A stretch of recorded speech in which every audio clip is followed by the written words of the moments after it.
one unconventional, thinking outside the box kind of thing you guys did in your business in cover.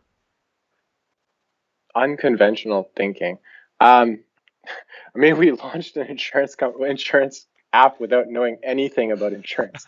I would say that's a good starting point. I love Yeah, that. yeah, Okay, second one is yeah. advice for someone applying to YC. Um, Keep it short. Our best applications took us 20 minutes. Cover took us 20 minutes to do. Advice for someone starting their first startup. Uh, this is a hard one. I actually have kind of in the camp where I don't recommend our entrepreneurship anymore, because I don't I'm think it's for everybody. I'm the same as Yeah, you, by the but yeah, way. yeah, I don't think it's for everybody. I think sometimes you come across founders where like new founders where it is very clear, right? Like their risk return, like risk return kind of is broken for them, right? It's not broken, it's kind of bent, right? And that maybe it's pattern matching, maybe it's not, but that becomes very very obvious very quickly. Uh, so I don't actually recommend it to those folks, but when I do come across a person that is like super highly motivated to scratch the itch, then I'm like, okay, like here are the resources that can be helpful. But the advice is just figure out if it's right for you or not, because it doesn't need to be, right? There's no glory Yep, yep. Don't get this. Yeah, caught up in the hype, yeah, basically. Yeah. yeah, So here's basically. out of curiosity, here's what I feel. I have the same kind of mindset as you, where I'm like, I never don't recommend it to anybody. It's like something you have to like really go through and understand, and not get Mm, caught up in what the media shows you or whatever. But at the same mm, time, I also believe that, let's say if you were starting early, let's say if you were starting at 20, 22, whatever, right?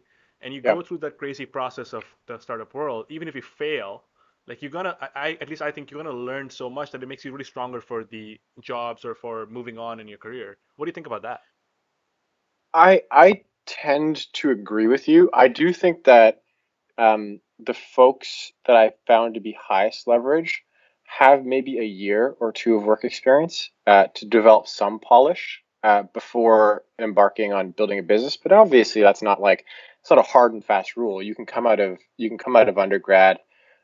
You could be a hacker or a hobbyist and build things on the side and pick up the business skills very very quickly as well.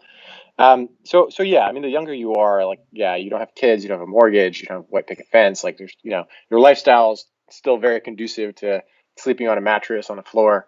Uh, so it's not a bad time, but don't force it, right? Yeah.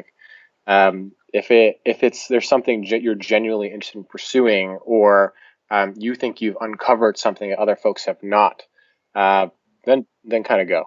Makes Yeah. sense. Cool. And the last question is, if there was only one thing that people could take away, something that has helped you in your life a lot, what would that be? Uh, so I think retroactively, right? Irrespective of what you do, I don't like this is 7 years in of being self-employed. You should stay healthy, right? Like the stress is going to be intense, and whether you work for yourself or not, it's going to be crazy intense. But you want to be able to look out a decade or 2 decades and be like, I treated myself decently well, right?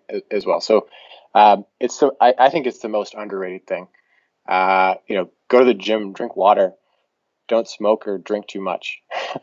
Like the standard stuff your parents. I don't even know if your parents, whatever. The standard stuff that you think is common sense still applies. Makes sense.